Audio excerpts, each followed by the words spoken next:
Hi friends, నమస్తే అండి. నా పేరు సాయి కృష్ణ ఆజాద్, సుప్రీంకోర్టు అడ్వకేట్.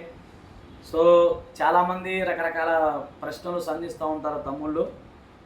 ముఖ్యంగా ఒకళ్ళు అడిగారు, what if a widow remarries in India but her first husband returns back alive after some time అంటే claims is right on his wife. అంటే ఇది ఏ సందర్భంలో వస్తుంది? ఒక వ్యక్తి ఒక ఆమె మహిళ ఆ భర్త కోసం ఎదురు చూసినప్పుడు భర్త రాలేదు, అతను వేరే పోస్ట్ తెలియనప్పుడు ఆమె మళ్ళీ పెళ్లి చేసుకుంది, వివాహం చేసుకుంది. సరే, ఆమె కానీ అతను కానీ ఎవరైనా కానీ, అమ్మాయి కానీ అబ్బాయి కానీ ఎవరైనా సరే పెళ్లి చేసుకున్నారు. సడన్గా నేనున్నాను అనుకుంటా ఆమె కానీ అతను కానీ వాళ్ళ స్పౌజ్ వచ్చేసారు. మరి వాళ్ళ పరిస్థితి ఏంటి? చాలామంది అడిగే ప్రశ్న. ఓకేనా ఫ్రెండ్స్, దీనికి సంబంధించి అంటే మనకి లీగల్కి సంబంధించి తెలుగులో మొట్టమొదట తెలుగు లీగల్కి సంబంధించి ఛానల్ మందే. మీకు ఏదైనా అపాయింట్మెంట్ కావాలంటే మా నెంబరు 9948090355 నెంబర్కి మీరు ఫోన్ చేయండి. ఇది section 13 of Hindu marriage act. దాంట్లో క్లియర్గా ఏం చెప్తుందంటే, ఎవరైనా సరే ఒక వ్యక్తి 7 సంవత్సరాలకు పైగా అతను రాలేకపోతే, కనపడకపోతే అతను చనిపోయినట్టుగానే భావించాలి. సివిల్ డెత్ అంటారు. సో అతను చనిపోయినట్టుగానే మనం భావించాల్సి ఉంటుంది.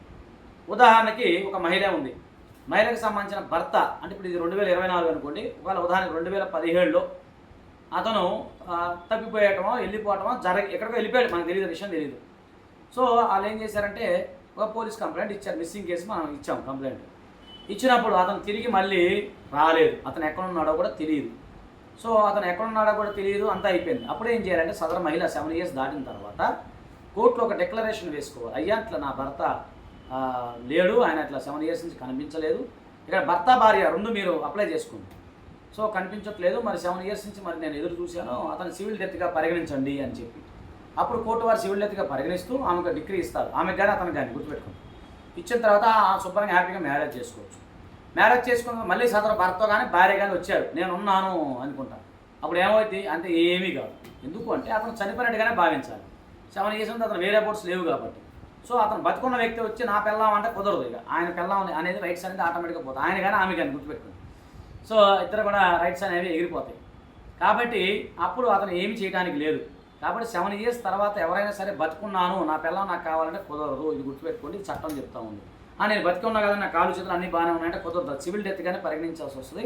మళ్ళీ అతను బతుకున్నట్టుగానే సర్టిఫికేట్ తెచ్చుకోవాలి, అది వేరే ఇష్యూ. కానీ ఈ డైవర్స్ విషయంలో మీకు అలాంటి అపోహలు ఏమంటే తొలగించుకోండి. దయచేసి ఈ వీడియో అందరికి షేర్ చేయండి. అలాగే మాకు అపాయింట్మెంట్, కేవలం అపాయింట్మెంట్ మా నెంబర్ 9948090355 కేవలం అపాయింట్మెంట్ కోసం. థ్యాంక్ యూ, నమస్తే, జై హింద్.